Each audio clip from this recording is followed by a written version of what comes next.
बड़ी खबर नोएडा से है। नोएडा में अवैध निर्माण पर बुलडोजर एक्शन हुआ है। 83,000 स्क्वायर मीटर जमीन छुड़ाई गई है। सुतियाना, भंगेल, सुरखा ये पूरा इलाका जहां एक्शन की तस्वीरें नजर आई। भारी पुलिस फोर्स के साथ ये कार्रवाई की गई, जिसकी तस्वीरें आपको दिखा रहे हैं। करोड़ों की ये जमीन माफियाओं से मुक्त कराई गई है। अवैध निर्माण पर बुलडोजर एक्शन हुआ है। 83,000 स्क्वायर मीटर जमीन जो है उसे कब्जा मुक्त कराया गया।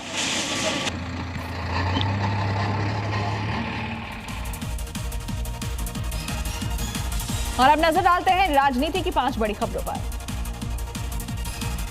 बंगाल में ईडी की रेड को लेकर सियासी तापमान हाई है, जिसे लेकर आज सीएम ममता बनर्जी सड़कों पर उतरेंगी। जादवपुर से हजरा तक मार्च निकालेंगी, केंद्र पर जमकर हमला बोलेंगी। पश्चिम बंगाल में ईडी की छापेमारी के दौरान सीएम ममता बनर्जी की कार्रवाई पर संवैधानिक विवाद खड़ा हो गया। राज्यपाल सीबी आनंद बोस ने इसे गंभीर मुद्दा बताते हुए कहा कि लोक सेवक को काम से रोकना अपराध है। महाराष्ट्र में बीएमसी चुनाव को लेकर प्रचार जोरों पर है। डिप्टी सीएम एकनाथ शिंदे ने नवी मुंबई में प्रचार किया।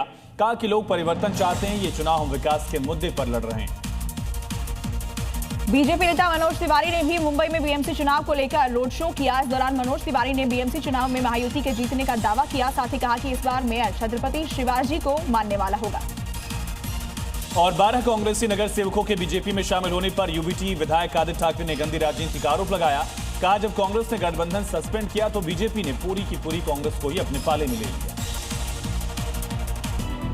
ईरान के 50 शहरों में भड़की प्रदर्शन की आग। 12वें दिन भी तेहरान से लेकर तबरीज तक आगजनी। इस्फहान शहर में भीड़ ने टीवी रेडियो स्टेशन को फूंका। प्रदर्शनकारियों के साथ सुरक्षा बलों की भी हुई झड़प।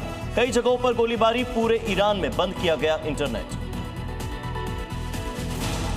ईरान में बवाल के बीच अमेरिकी राष्ट्रपति ट्रंप की बड़ी धमकी। ट्रंप बोले अगर ईरान में आम लोगों को मारना रहा जारी तो इस्लामिक राष्ट्र पर बहुत जोरदार हमला करेगा अमेरिका। ईरान बोला अमेरिका का हमला उसकी आखिरी गलती होगी।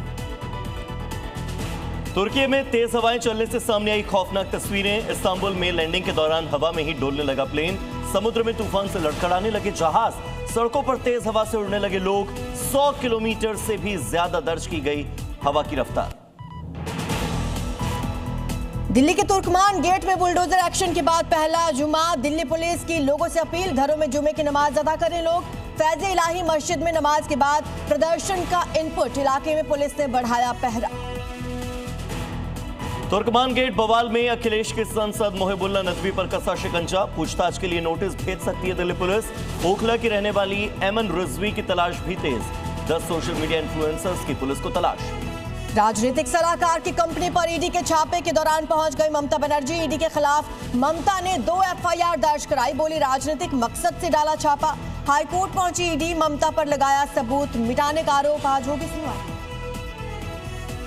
जम्मू कश्मीर के कठुआ में आतंकियों के साथ मुठभेड़ जारी। 3 से 4 आतंकियों की घेराबंदी। ऑपरेशन के लिए सेना ने अतिरिक्त जवानों को लगाया। बिलावर इलाके में आतंकियों के साथ जवानों की मुठभेड़। बुधवार से इस इलाके में घुसे हुए हैं आतंकी। पीओके में सामने आई आतंकी नापाक साजिश। लश्कर के सीनियर कमांडर नसर जावेद ने किया मीरपुर में मंगला बांध का दौरा। पिछले 20 दिनों में पीओके के कई आतंकी ठिकानों पर घूमा लश्कर कमांडर। जी न्यूज के पास एक्सक्लूसिव वीडियो। दिल्ली में प्राइवेट स्कूलों की मनमानी पर कसी लगाम। फीस को रेगुलेट करने के लिए दिल्ली सरकार के आदेश पर हाईकोर्ट का रोक लगाने से इनकार। निजी स्कूलों ने दी थी दिल्ली सरकार के आदेश को चुनौती। 20 जनवरी तक बनाई जा सकती है कमेटियां। रूस से लेकर फ्रांस तक बर्फबारी से कई देशों में आफत। बेल्जियम में भारी बर्फबारी ने पूरे देश में ट्रैफिक पर लगाई ब्रेक। क्रोएशिया, सर्बिया के कई इलाकों में -17 डिग्री पहुंचा पारा।